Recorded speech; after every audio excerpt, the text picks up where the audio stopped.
বসন্ত, বিশ্ব ভালোবাসা ও আন্তর্জাতিক মাতৃভাষা দিবসের বাজেট ধরতে প্রস্তুত যশোরের গদখালির ফুল চাষিরা। ফুলের পরিচর্যায় ব্যস্ত তারা।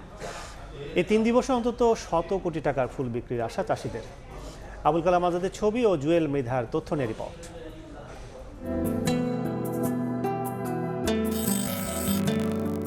গোলাপ, জারবেরা, রজনীগন্ধা, গাঁদা, লিলিয়াম, চন্দ্রমল্লিকা সহ নানা জাতের ফুল।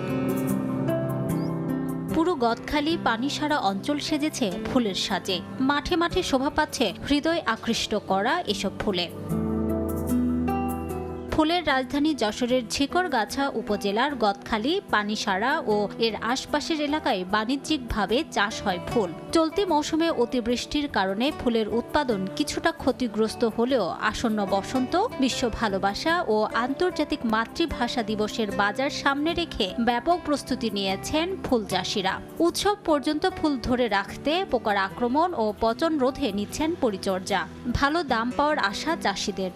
সামনের দিনগুলোতে মনে হয় আমরা একটা ভালো দাম পাবো। আমি আশা করছি আমি 5 থেকে 6 লাখ টাকার ফুল বিক্রি করতে পারবো ইনশাল্লাহ। প্রায় 3 থেকে 4 লক্ষ টাকা এই বছর খরচ হয়েছে এবং আমার টার্গেট আছে, আশা করি 8 থেকে 10 লক্ষ টাকা ফুল বেচতে পারবো। অনুষ্ঠানটা উপলক্ষে যে টাকাটা আসে বা যে টাকাটা আমরা পাই, এই টাকাটা হয়তো আমাদের লাভের দিকে একটু আগায় নিয়ে যায়। আসন্ন 3 দিবসকে ঘিরে অন্তত 100 কোটি টাকার ফুল বিক্রি হবে আশা ফুল ব্যবসায়ীদের। 14 ফেব্রুয়ারি 21 ফেব্রুয়ারি পয়লা ফাল্গুন এই কেন্দ্র করে আমাদের এখানে চাষিরা যে পরিমাণ মাঠে ফুল মজুদ আছে, উৎপাদন খুব ভালো হয়।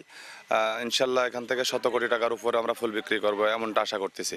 কৃষি বিভাগের তথ্য মতে যশোরে প্রায় 600 হেক্টর জমিতে ফুলের চাষ হয় এবং ব্যবসার সঙ্গে প্রত্যক্ষ ও পরোক্ষভাবে লক্ষাধিক মানুষ জড়িত। সময় সংবাদ, যশোর। 4 দশক ধরে আপনার ফাইন্যান্সিয়াল পার্টনার আইডিএলসি।